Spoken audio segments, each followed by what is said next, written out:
What happens when an untouchable figure in boxing finally falls? When a fighter defined by perfection takes a loss, the impact goes far beyond one moment. It sends tremors through the entire sport. Floyd "Money" Mayweather has long been viewed as the gold standard of defense, control, and invincibility. But boxing doesn't pause for legends. It moves forward. That's where a new generation enters the picture. A rising name like Keyshawn Davis represents that shift. Good. You are real good. But there's levels to this game, Keyshawn. Okay, we're going to talk about levels. Okay, just know it's levels. This wasn't just another round in the gym. It felt like a message. A warning shot aimed straight at Gervonta Tank Davis. Keyshawn wasn't there to play around, and the intensity made that clear. With Floyd involved in preparations for a potential Tank matchup, the moment sent ripples through the boxing world. Now people don't quite know what to make of it. If Keyshawn can create that kind of moment in a controlled setting, the questions start piling up. What does that translate to under the lights? What does that mean for Tank? One thing certain, this storyline is heating up fast, and it's one you'll want to keep your eyes on. You stole the show, you know. I know it's, you know, you're the main event. You're supposed to, but you delivered. Right. And you, after it, you said, you know, knock, knock, Tank. Yeah. I'm knocking on the door. You came over and you said light skin. A lot of fight fans like when people call out and do things like that. But only person that don't like it is him. He's kind of weird. But now he got no choice but to fight me. The fans want him to fight me. After what I just did tonight against a guy that's bigger than him. Come on now, if I touch him, what's gonna happen? Talk about that. Everybody wanna talk about, oh, Keyshawn, what if he touch you? What if I touch him? Yeah, okay. Let's set the stage. Keyshawn Davis isn't your typical rising prospect. After an impressive amateur career, he turned professional and wasted no time accelerating toward the spotlight. Still unbeaten, he brings a mix of speed, precision, and composure that makes it feel like he's thinking several steps ahead while everyone else is reacting. But that's why so many eyes are on him right now. Davis is currently working alongside Floyd Mayweather, someone who understands exactly what it takes to stay on top in boxing. It's a pairing that signals ambition, confidence, and a belief that Keyshawn isn't just here to compete. He's here to control the game.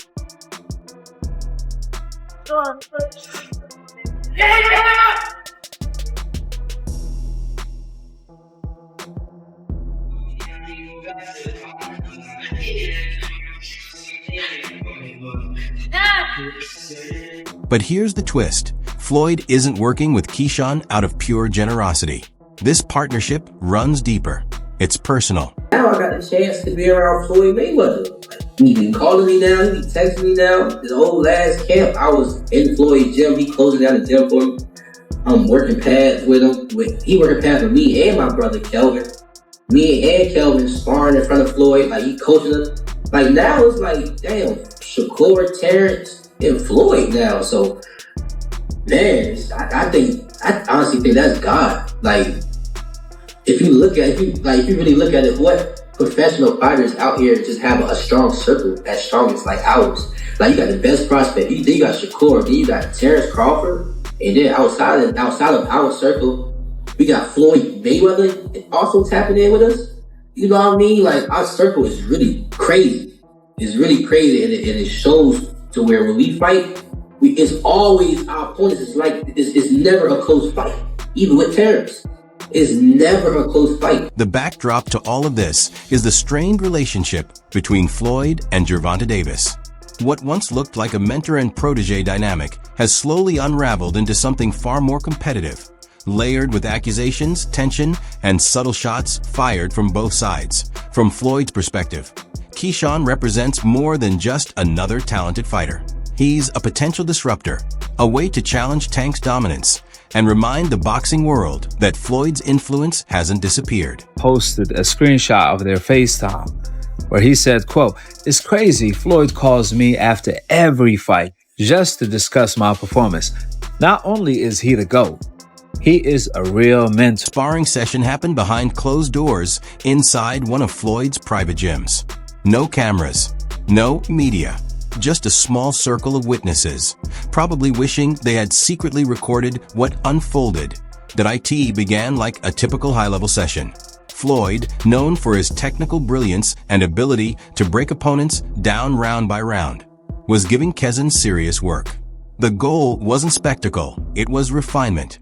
The focus was sharpening Keyshawn's tools, tightening his fundamentals, and preparing him for the most important fight of his career. He was a young kid, came up to me when he was a kid, wanted an autograph. I signed his phone for him and told him, "You'll be world champion someday, and I'll be your promoter." Years later, he was working with some people from our team because our team is huge. We got guys in DC, Baltimore, Philly, New York, all around. He won a few fights. I think he was like 8 or 9-0. I told him, in under 24 months, you'll be world champion. Made the right moves, put him in the right position. He's a multi-millionaire now. Absolutely. He was a kid that couldn't even buy a bus ticket. Now he's a Keyshawn wasn't just holding his own. He began taking control of the rounds. The young fighter's speed, power, and timing created real problems, even for a legend known for precision and defensive mastery. Floyd, whose entire career was built on anticipation, ring IQ, and making opponents miss by inches, suddenly found himself having to adjust. The rhythm wasn't entirely his. The exchanges weren't as predictable. He almost hit you. See that? Hold on.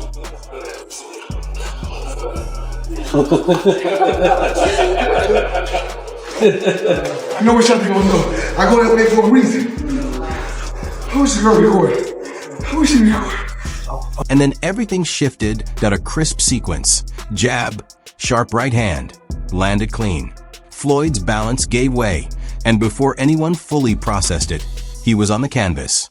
Just like that, let that moment breathe. Floyd Mayweather, the undefeated tactician, the man who built a legacy on defensive brilliance and ring IQ, had been dropped in a private sparring session. This wasn't some wild swing or fluke collision. It was timing, precision, a young fighter executing a calculated combination at exactly the right moment. But the real shock wasn't just Floyd touching the mat. It was the statement that moment carried.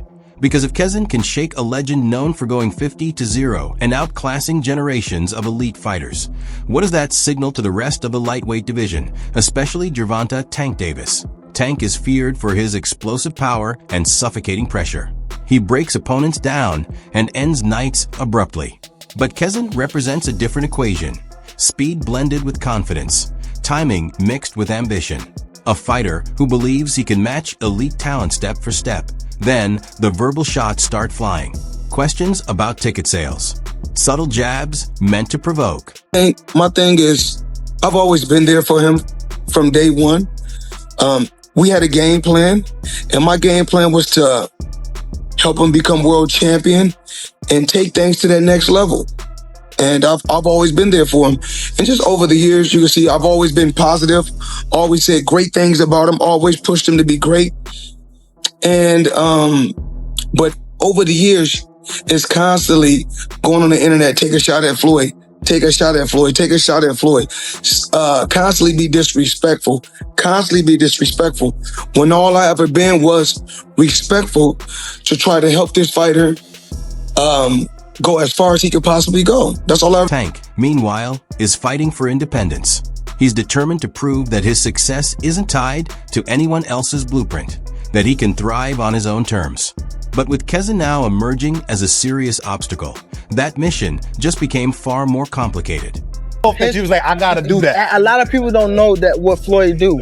He said. So you feel like it was a sub, like he was subbing you, like, oh, like he was going at me. He was going at me, and I knew for sure he was going at me. That's why I went at him. There's no reason for me to go at Floyd. Yeah, that's what I was thinking. Cause it's weird. I feel like y'all got, I wouldn't say love, hate, but it's been like the last interview you showed them love. This week it was whatever. But is that sometimes like, you know, is it just like big bro, little bro seeing things different, or what is it to you? No, Floyd don't never. He felt as though I'm at that point where as though I passed him. And I'm doing it at a young age. Wait, like when Floyd was 29, you'll see, bro. Yeah. That deal that I'm talking about. Yeah. Oh, that's a part of the deal. He don't know about that yet. But that's bigger than his deal. Damn. Wow. And I'm just releasing it's exclusive. That's exclusive. Bigger than Floyd deal? Yeah. Tank no cap, nigga. That's a lot of bread. You'll see. Gervonta Davis has long been the boogeyman of the lightweight division, the name nobody's eager to sign up against. But that aura of invincibility is starting to crack that we just saw a fighter prove he can trouble a master technician like Floyd Mayweather Jr. And let's be honest, Tank doesn't possess Floyd's defensive genius. If someone can find openings and land clean on Mayweather. Tank Davis, the top guy. I would go for the top guy. If I could choose, I would choose Tank Davis. I would not Tank short it out. Tank is a great fighter. Hats off to Tank. I'm not even about to just do all that. Like, Tank is a great fighter. You know what I'm saying? Like, everybody knows that he got the power, he got the skill and ability, he's patient, you know what I'm saying? But I know who I am. That little short can't touch me. And I'm coming with that same shit he coming with. And you know that his coach Kenny, you know, got a lot to say. You know what I'm saying? It's also go fight in Cuba. No, nigga, I'm gonna fight Tank. Stop mentioning other people when I mention your fighter. What you talking about, boy? Like, don't play with me, bro. Y'all know how I'm coming. Tank, if you wanna fight, send me a contract, bro. Tank, you know. I don't need you, bro. If you wanna fight me, send me a contract, but if you don't, I'm gonna be just as popular fighting you or not fighting you. I'm gonna make my money fighting you or not fighting you. So don't get it twisted. Like, I'm chasing after you. I'm not chasing you, little dude. Little dwarf. I mean, Tank has been tweeting about him today. What did Tank say? I mean, you want me to verbatim? I mean, I can give the clean version. Let me know, I don't be on Twitter, you know what I'm saying? I mean, all right, so this is pretty much stop eating, do that, this little N fighting on Friday night. He's not even worth mentioning. And Buddy's a B, code B, tell him to do something. I ain't gonna lie, Tank gonna say what he gonna say, you know what I'm saying? It's just trash talk, for real. Tank know what's up with Keyshawn. They done sparred, you know what I'm saying? They done sparred plenty of times. So it's like, I don't really know, but I'm gonna just leave that as that, you know what I'm saying? But Keyshawn gonna go ahead and punish this guy on Friday, you know what I'm saying? Then whatever Tank come across, we gonna punish him too, you know what I'm saying? It's gonna be the same shit. Chance to work with Gervonta out here. What was that experience like? Anything you could share? The experience was great, and what's crazy about that is this time around, it was like, all right, we older now. There's more skills involved. It's like, all right, now let's see how it's gonna go this time. And when I got in the ring, I'm not gonna lie, he surprised me with how much defense he really had. You know, of course, I was looking out for the power of, like, off the rip. I was looking out for his power. But when I started, like, when I was attacking and trying to set stuff up, like, he got, like, good upper body movement, and he got some good legs when he used them. So he surprised me with his defense. But it was a very technical fight. Technical sparring match. And I definitely learned that, like I said, his defense, like, I definitely learned that he got some great defense, and it's not really easy to hit this guy. And I had to work to get to him. But overall, it was great sparring, and we were